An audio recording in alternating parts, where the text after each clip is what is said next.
दोस्तों अगर आप सीमैट 2026 को टारगेट कर रहे हो तो एक सबसे बड़ा सवाल आपके माइंड में होगा, यार एग्जैक्ट सिलेबस क्या है। 5 सेक्शन है, quant, LR, VRC, GK and innovation entrepreneurship. तो इसमें कौन से टॉपिक्स हमें प्रिपेयर करने हैं, तो आज के इस वीडियो में मैं आपको स्टेप बाय स्टेप पूरे हर एक सेक्शन है, हर एक सब्जेक्ट है, उसके सारे इंपॉर्टेंट टॉपिक्स बताऊंगा और सारे टॉपिक्स बताऊंगा, ऐसा नहीं कि सिर्फ इंपॉर्टेंट टॉपिक्स, राइट। तो वीडियो आखिरी तक जरूर से देखना और इसको लाइक और शेयर करना मत भूलना। तो चलिए समझते हैं सीमैट 2026 में हमारे सेक्शंस जो है, तो उसमें सबसे पहले हम क्वांट सेक्शन से शुरू करते हैं।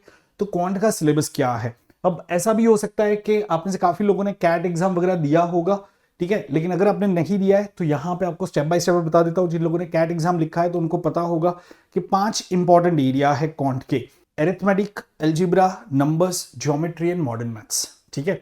लेकिन कैट एंड सीमैट एग्जाम में डिफरेंस वहां पे आता है कि आप कितना डिटेल में जाओगे। जैसे अगर मैं अलजेब्रा की बात करूं, कैट के अंदर काफी डिटेल में अलजेब्रा आता है, जबकि सीमैट जैसे एग्जाम में आपको सिर्फ equation, worded problem, quadratic equation यही करना है। आपको कोई कॉम्प्लिकेटेड इनइक्वालिटी वगैरह करने की जरूरत नहीं है, राइट। तो उसको समझते हैं। अच्छा, उससे पहले आपको ये सारी डिटेल मेरे टेलीग्राम ग्रुप में भी मिल जाएगी, तो आप सबको ये टेलीग्राम ग्रुप ज्वाइन कर लेना है, जो मैंने एक्सक्लूसिवली बनाया है सीमैट एस्पायरेंट्स के लिए, ठीक है। तो ये है telegram channel, telegram group as the सीमैट करके, ओके। एंड दोस्तों बहुत ही जल्दी मैं एज द सीमैट बैच भी शुरू कर रहा हूं, तो इस वीडियो के डिस्क्रिप्शन में आपको उसका लिंक भी मिल जाएगा, तो आप फर्स्ट सेशन के लिए ज्वाइन करना मत भूलना। तो चलिए अरिथमेटिक की बात करते हैं। दोस्तों अरिथमेटिक आप सबको पता है कौन से टॉपिक आते हैं, तो percentage, profit loss, SICI, ratio proportion, partnership, average, mixed allegation, time and work, time speed distance, ठीक है। ये सारे टॉपिक है। टाइम स्पीड डिस्टेंस में बोट, ट्रेन, रेसेस वाले क्वेश्चन भी आ गए, लेकिन आपको थोड़ा बेसिक लेवल पे करना है, बहुत ज्यादा कॉम्प्लिकेटेड नहीं करना है यहाँ पे।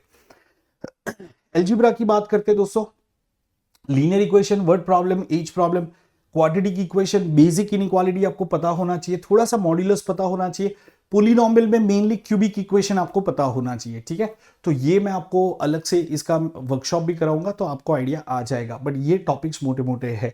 नंबर्स की बात करें तो नंबर प्रॉपर्टी, जैसे 2 डिजिट नंबर है तो उसको आप 10a + b लिख, ए बी है तो 10a + b लिख सकते हो, या फिर दूसरे आपके जो नंबर प्रॉपर्टीज है, बेसिक चीजें आपको पता होनी चाहिए। फिर HCF, LCM, surge indices, basic fractions and decimals, ठीक है। रिमाइंडर्स, रिमाइंडर आप थोड़ा बेसिक लेवल पे करोगे, बहुत कॉम्प्लिकेटेड वाले रिमाइंडर्स नहीं करने। फैक्टोरियल, तो ये सारा आपका नंबर्स में आ जाता है। अच्छा, यहाँ पे अगर आप देखोगे तो मैंने ये भी दिखाया है कि इंपॉर्टेंस क्या है। तो जो डार्क ग्रीन कलर का है मतलब बहुत इंपॉर्टेंट है, थोड़ा लाइट ग्रीन है मतलब कम इंपॉर्टेंस है, एंड अगर येलो है मतलब रेयरली उसके क्वेश्चन आते हैं।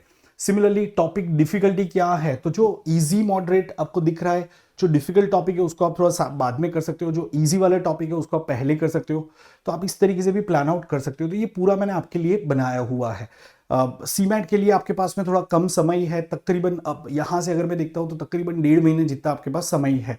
तो कैसे आप प्रिपेयर करोगे, तो मैंने आपके लिए 30 डेज का प्लान बना के दिया है कि ये टॉपिक करने के लिए आपको मैक्सिमम इतने डेज लगेंगे। हालांकि अगर आपने पहले करके रखा है तो शायद इससे कम समय में भी आप कर सकते हो, लेकिन यहाँ पे मैंने एक टाइमलाइन आपको दिखा दिया है, तो उम्मीद करता हूँ ये आपको काफी हेल्पफुल रहेगा, ठीक है। तो गाइज हमने अब तक यहाँ पे ज्योमेट्री तक, हमने नंबर्स तक देखा था। अब ज्योमेट्री के टॉपिक्स देख लेते हैं। मैं थोड़ा साइड में आ जाता हूँ ताकि आपको ये पूरा क्लियरली दिखे।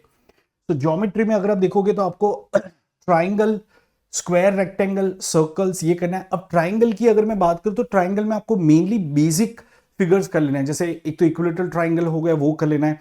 ट्राइंगल के एरिया, पैरामीटर के फॉर्मूले हो गए, बेसिक ट्राइंगल प्रॉपर्टी के sum of 2 side is always greater than third side, और ये सारे जो बेसिक प्रॉपर्टी है वो करना है। एंड पाइथागोरस करना है, राइट एंगल ट्राइंगल, ठीक है। सिमिलरली सर्कल में आपको एरिया, सर्कमफरेंस वगैरह पता होना चाहिए। 3D फिगर मतलब मेंसुरेशन पता होना चाहिए। ट्रिग्नोमेट्री में मतलब basic sine theta, cos theta basic करना है, ठीक है, बहुत कॉम्प्लिकेटेड फॉर्मूले नहीं करने। एंड हाइट एंड डिस्टेंस आपके प्रॉब्लम आ सकते हैं। फिर मॉडर्न मैथ्स में अगर देखें तो permutation, combination, probability, set theory, progression, logarithm, ये टॉपिक आते हैं। काफी लोग ये प्रोग्रेशन, लॉगरिथम, फंक्शंस को उसमें भी रखते हैं, जो आपका अलजेब्रा है उसमें भी रखते हैं। यहाँ पे मैंने उसको मॉडर्न मैथ्स में रखा है। साथ में कभी कभी बेसिक आपके क्लॉक कैलेंडर के क्वेश्चन भी पूछ लेते हैं। एंड DI का आपका हर साल एक सवाल, एक सेट आता ही आता है, जिसमें कभी कभी 5 क्वेश्चन होते हैं, कभी 3 क्वेश्चन होते हैं, बट आप 2 से 3 एवरेज क्वेश्चन डीआई के पकड़ के चल सकते हो। तो उसमें ग्राफ्स एंड चार्ट्स आपको करना है, काफी इजी क्वेश्चन होते हैं ये। तो उम्मीद करता हूँ कौन सेक्शन सबको क्लियर हो गया है यहाँ पे। तो अब हम चलते हैं, अब हमारा जो दूसरा इंपॉर्टेंट सेक्शन है वो है एलआर, लॉजिकल रीजनिंग। तो उसका समझ लेते हैं। अब एलआर के अंदर जो टॉपिक मैंने बताए हैं, आपको हर एक ये टॉपिक के 50 क्वेश्चन प्रैक्टिस कर लेने, एज सिंपल एज दैट। इसमें बिल्कुल आपको ज्यादा समय, ज्यादा दिमाग नहीं लगाना है। एक एक दिन में आप 2-2 टॉपिक कंप्लीट कर सकते हो। तो ये सबसे आसान एरिया होगा, ठीक है। तो coding, decoding, number letter series, direction, blood relation, venn diagram, syllogism थोड़ा समझ के लेना, ठीक है। Order, ranking, linear arrangement, input output, cubes, dices, abstract reasoning. Abstract reasoning मतलब आपके फिगर सीरीज वाले क्वेश्चन आते हैं, paper cutting, paper folding type हो गया, ठीक है। Word analogy, odd one out, miscellaneous puzzle, तो ये सर आपका आ सकता है। अच्छा, क्रिटिकल रीजनिंग के भी सवाल आते हैं, जैसे स्ट्रॉन्ग वीक आर्गुमेंट हो गया, कोर्स ऑफ एक्शन हो गया, स्टेटमेंट अजम्पशन हो गया, असर्शन रीजनिंग हो गया। तो ये सारा आपका क्रिटिकल रीजनिंग में आ जाता है। तो ये टॉपिक आपको करने हैं, ठीक है, एलआर के अंदर। जैसे मैंने कहा 50-50 क्वेश्चन कर लो, आपका ये सॉर्टेड है, ठीक है। इनोवेशन एंटरप्रेन्योरशिप दोस्तों पूरा मैं आपको यूट्यूब पे कराऊंगा, साथ में एलआर क्वांट के भी मैं वर्कशॉप कंडक्ट करूंगा। तो जैसा मैंने कहा था, ये चैनल को सबको ज्वाइन कर लेना है, एज द सीमैट, ठीक है। आप टेलीग्राम पे सीधा ACETHECMAT इतना लिखोगे तो भी आपको चैनल मिल जाएगा without any space. Innovation entrepreneurship के मैं टॉपिक यहाँ पे लिस्ट डाउन कर देता हूँ। आप चाहो तो वीडियो को पॉज करके भी धीरे धीरे स्लो करके भी देख सकते हो। सो मैं जस्ट इसको स्क्रॉल कर रहा हूँ ताकि आपको पता चल जाए। Are you all clear? तो ये आपके टॉपिक है। सबसे इंपॉर्टेंट जो बात आती है वो है जीके, क्योंकि जीके सेक्शन जो है सीमैट का वो मेक और ब्रेक हो जाता है। काफी सारे स्टूडेंट्स इंग्लिश, एलआर, क्वांट वगैरह में अच्छे होते हैं। इनोवेशन एंटरप्रेन्योरशिप सबका ही अच्छा मैं करवा देता हूँ, तो सबका अच्छा स्कोर आता है जो मेरे सेशन अटेंड करते हैं, ठीक है। जीके हर किसी के बस की बात नहीं है, हार्ड एफर्ट्स डालने पड़ेंगे दोस्तों। जीके के अंदर मेहनत करना पड़ेगा। क्यों? क्योंकि आपके जो 20 क्वेश्चन आते हैं उसमें से 90% मतलब तकरीबन 17 से 18 क्वेश्चन आपके जो है स्टैटिक जीके के आते हैं।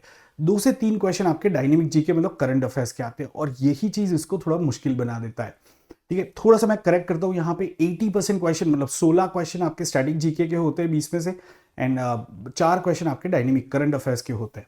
तो स्टैटिक जीके में आपको history, science, polity, literature, cultural, award ये सारा करना है। दोस्तों मार्केट में काफी सारे बुक्स अवेलेबल है स्टैटिक जीके के, ल्यूसेंट पब्लिकेशन का हो गया या फिर दूसरे जो भी बुक्स है उससे आप ये चैप्टर करना शुरू कर सकते हो। आपको अपने नोट्स बनाने होंगे, that's the best way to go head about GK, ठीक है। तो मैंने यहाँ पे based on last few years मैंने टॉपिक्स आउटलाइन कर लिए, आपको ये टॉपिक अच्छे से कर लेने हैं। वीआरसी की बात करें तो वीआरसी में आपके रीडिंग कॉम्प्रिहेंशन के क्वेश्चन आ सकते हैं। वोकेबलरी में antonym, synonym, fill in the blank, matching, spelling errors ये आ सकता है। ग्रामर की बात करें, fill in the blank, error, voice and speech, type of sentence, question tag, ये क्वेश्चन आते हैं। एंड दूसरे टॉपिक में parajumble, foreign words, odd one out, idioms, ये क्वेश्चन आ सकते हैं। सो उम्मीद करता हूँ आपको जो जरूरी चीज है सिलेबस वो आपको पता चल गया होगा।